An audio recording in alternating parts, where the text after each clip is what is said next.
شیطان انسان کا ازلی دشمن ہے اور سب سے بڑا دشمن ہے۔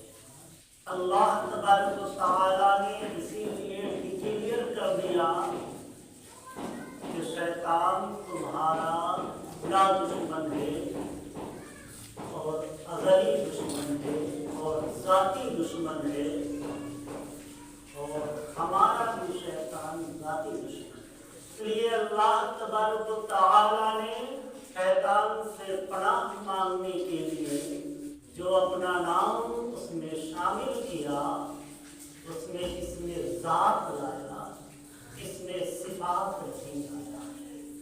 اس لیے کہ شیطان ذاتی دشمن تھا تو فرمایا اعوذ باللہ من الشیطان الرجیم، اعوذ باللہ، اللہ کی پناہ میں آ جاؤ۔ اعوذ بالرحمن نہیں فرمایا، اعوذ بالرحیم نہیں فرمایا، اعوذ بالمنان نہیں فرمایا، بلکہ اپنا ذاتی نام استعمال کیا۔ چونکہ دشمن بھی ذاتی تھا، اس لیے اللہ تبارک و تعالیٰ نے نام بھی ذاتی استعمال کیا۔ فرمایا کہو اعوذ باللہ من الشیطان الرجیم۔ حدیث میں آتا ہے رسول اللہ صلی اللہ علیہ وسلم نے فرمایا کہ جو شخص صبح میں 10 مرتبہ اعوذ باللہ من الشیطان الرجیم پڑھے گا، شام تک شیطان کے آفات و بلیات سے وہ محفوظ رہے گا، اور جو شام کو 10 مرتبہ اعوذ باللہ من الشیطان الرجیم پڑھے گا، وہ صبح تک شیطان کے شر سے محفوظ رہے گا۔ شیطان انسان کا ازلی دشمن ہے، اور شیطان کے بہت سارے ہتھ کنڈے ہیں انسان کو اپنے جال میں پھنسانے کا۔ حضرت نوح علیہ السلام کی ملاقات ابلیس لعین سے ہوئی۔ نوح علیہ السلام نے ابلیس سے پوچھا کہ تم اپنا ہتھیار بتاؤ جس سے تم اللہ کے بندوں کو گھائل کرتے ہو۔ اس نے کہا بھلا کوئی اپنا ہتھیار راز کی بات بتایا کرتا ہے؟ لیکن پھر بھی میں بتا دیتا ہوں، چونکہ اللہ کے آپ نبی ہیں اور مجھے یقین ہے کہ بتلانے کے باوجود انسان ہمارے اس ہتھیار کا شکار ہوں گے۔ مجھے یقین ہے کہ بتانے کے باوجود انسان ہمارے اس ہتھیار کا شکار ہوں گے۔ فرمایا کہ 2 چیزیں ہیں، ایک حسد اور دوسرا حرص، اس کو اپنی زبان میں جلن اور لالچ کا۔ یہ 2 ہتھیار ہمارے ایسے ہیں کہ جس پہ بھی ہم نے آزمایا وہ بچ نہیں پایا، ہمارے ان ہتھیار سے وہ گھائل ہو گیا۔ حسد اور حرص، یہ 2 ہتھیار ہمارے، ویسے ابلیس شیطان کے بہت سارے ہتھیار ہیں، لیکن نوح علیہ السلام کو بتلایا کہ یہ 2 ہتھیار ہمارے، حسد اور حرص۔ ان 2 ہتھیاروں سے میں بندوں کو شکار کرتا ہوں، اور ہمارے اس شکار سے آج تک کوئی بچ نہیں پایا الا ماشاء اللہ۔ حسد، آج آپ دیکھیے ہمارے یہاں ہر انسان کے دل میں حسد گھر کیا ہوا ہے۔ اس کی گاڑی